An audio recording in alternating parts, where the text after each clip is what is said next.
امن کا پیغام، فیلڈ مارشل کا دورہ تہران، سید عاصم منیر کی تہران میں ایرانی وزیر خارجہ عباس عراقچی سے ملاقات۔ ایرانی میڈیا کے مطابق سید عاصم منیر اور سید عباس عراقچی کی ملاقات رات گئے تک جاری رہی۔ خطے میں کشیدگی کم کرنے پر تبادلہ خیال، پاکستان کی ثالثی کی کوششوں اور ایران امریکہ رابطوں پر بھی بات ہوئی۔ فیلڈ مارشل عاصم منیر گزشتہ روز ایران کے دورے پر پہنچے تھے، جہاں ایرانی وزیر داخلہ سکندر مومنی نے ان کا پرتپاک استقبال کیا۔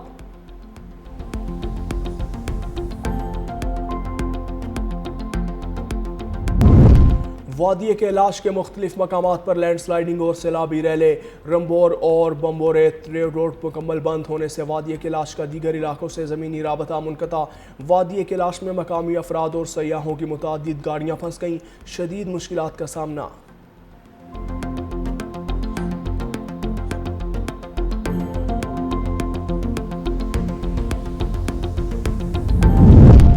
اور چین کے شمالی صوبے شانشی میں کوئلے کی کان میں خوفناک گیس دھماکہ، 82 افراد ہلاک، 9 تاحال لاپتہ۔ چینی سرکاری میڈیا کے مطابق حادثے کے وقت کان میں 247 مزدور کام کر رہے تھے۔ لاپتہ افراد کی تلاش کے لیے ریسکیو آپریشن جاری ہے۔ چینی صدر شی جن پنگ کا واقعے پر افسوس کا اظہار۔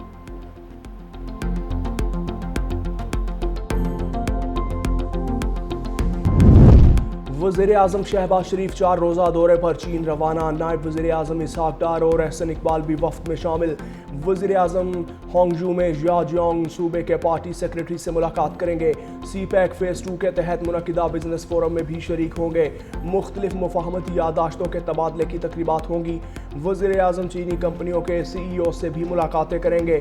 علی بابا کے ہیڈ کوارٹر کا بھی دورہ متوقع۔ بیجنگ میں چینی صدر اور وزیر اعظم سے بھی اہم ملاقاتیں متوقع۔ دو طرفہ تعاون اور معاشی شراکت داری پر گفتگو ہوگی۔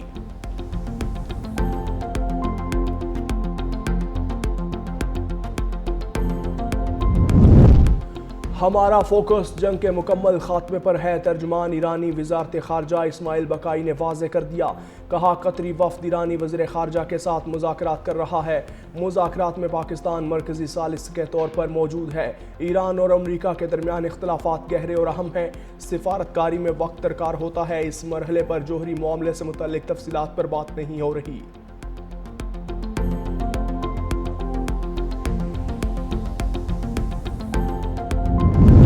ایران کی قیادت ختم کر دی، ایران کے پاس نیوی ہے نہ ایئر فورس۔ امریکہ کے پاس دنیا کی طاقتور فوج ہے، کوئی اس کا مقابلہ نہیں کر سکتا۔ امریکی صدر کا نیو یارک میں تقریب سے خطاب۔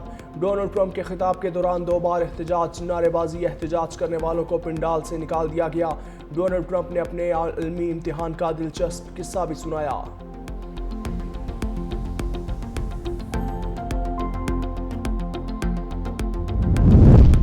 ایرانی ٹیم اسپیکر پارلیمنٹ محمد باقر قالیباف کی قیادت میں مذاکرات میں شرکت کرے گی۔ اسماعیل بقائی مذاکراتی ٹیم کے ترجمان مقرر۔ میناپ اسکول پر امریکی حملے میں شہید بچوں کے اعزاز میں مذاکراتی ٹیم کا نام میناپ 168 رکھا گیا۔ قطری مذاکراتی ٹیم بھی تہران میں موجود۔ قطر کی مذاکراتی ٹیم امریکہ کی مشاورت سے تہرانائی معاہدے کی تشکیل میں معاونت کرے گی۔ تقرری کے بعد اسماعیل بقائی نے کہا کہ ہم امریکہ سے کوئی رعایت نہیں، صرف اپنے حقوق چاہتے ہیں۔ ایران پر پابندیاں جوہری خطرے کے بہانے لگائی گئیں۔ ایران کسی بھی ملک کے لیے خطرہ نہیں۔ ترجمان وزارت خارجہ کا پابندیوں کے خاتمے، ایران کے منجمد اثاثوں کی بحالی اور پابندیاں اٹھانے کا بھی مطالبہ۔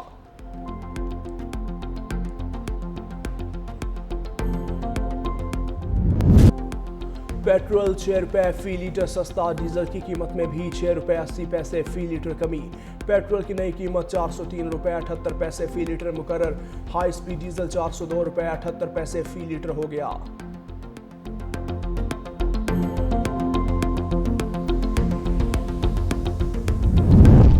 پاکستان اور برطانیہ کے درمیان تعلقات میں استحکام، معاشی اور اسٹریٹجک تعاون کے نئے دور کا آغاز۔ وزیر اعظم شہباز شریف اور برطانوی نیشنل سیکیورٹی ایڈوائزر جوناتھن پاول کے درمیان اہم ملاقات۔ سیکیورٹی، تجارت، سرمایہ کاری اور ترقیاتی تعاون مزید وسیع کرنے پر اتفاق۔ برطانوی ہائی کمشنر جین میریٹ کے مطابق دونوں ممالک کے درمیان معاشی تعلقات مضبوط ہیں۔ برطانیہ یورپ میں پاکستان کا اہم اقتصادی شراکت دار ہے۔ برطانیہ کی 200 سے زائد کمپنیاں پاکستان میں فعال ہیں۔ دو طرفہ تجارت $6 ارب سے بڑھ کر بلند ترین سطح پر پہنچ چکی۔ جنگ کے خلاف رہی۔ فیلڈ مارشل عاصم منیر جنگ ختم کرنے کے لیے محنت کر رہے ہیں۔ خطے میں امن ہوگا تو معاشی مشکلات کم ہوگی۔ ایران امریکہ جنگ ختم نہ ہوئی تو معاشی حالات سنگین ہوں گے۔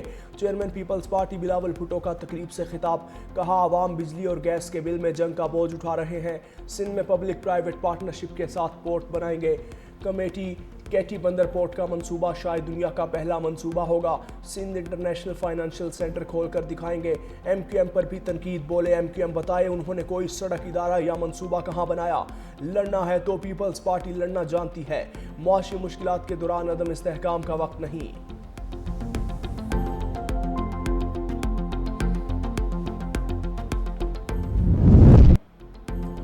پاک چین سفارتی تعلقات کے 75 سال مکمل۔ موہوٹا پیلس کراچی میں پروقار تقریب، چیئرمین پیپلز پارٹی بلاول بھٹو کی بطور مہمان خصوصی شرکت۔ خاتون اول آصفہ بھٹو بھی شریک ہوئیں۔ بلاول بھٹو نے کہا کہ پاک چین دوستی دنیا کے لیے مثال بن چکی۔ ذوالفقار علی بھٹو نے پاک چین دوستی کی بنیاد رکھی۔ دونوں ممالک کے تعلقات خطے کے امن اور ترقی کی ضمانت ہیں۔ تقریب میں پاک چین لازوال دوستی پر مبنی خصوصی دستاویزی ویڈیوز پیش کی گئیں۔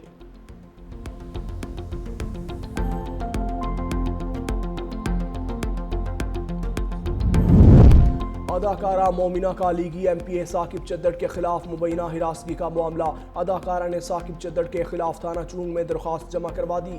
وزیر اعلیٰ پنجاب مریم نواز کہتی ہیں کہ ایم پی اے اور اداکارہ کا ذاتی معاملہ ہے، معاملے کو مکمل طور پر میرٹ اور قانون کے مطابق حل کیا جائے گا۔ خاتون کو ہراساں، بلیک میل یا دھمکانے والوں کو معاف نہیں کیا جائے گا۔ کوئی بھی عہدہ یا سیاسی وابستگی رکھنے والا قانون سے بالا تر نہیں۔ ریاستی ادارے آئین کے مطابق آزادانہ اور غیر جانبدارانہ کام کریں گے۔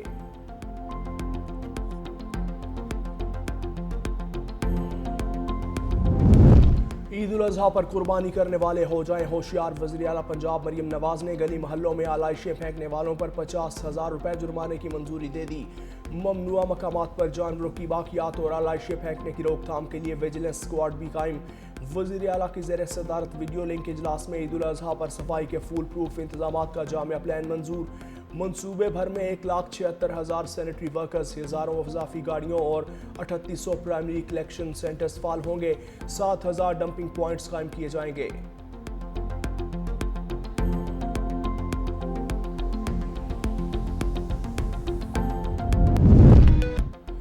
شوہر بیوی کو صلح نامے میں طے شدہ معاہدے پر عمل درآمد کا پابند ہے۔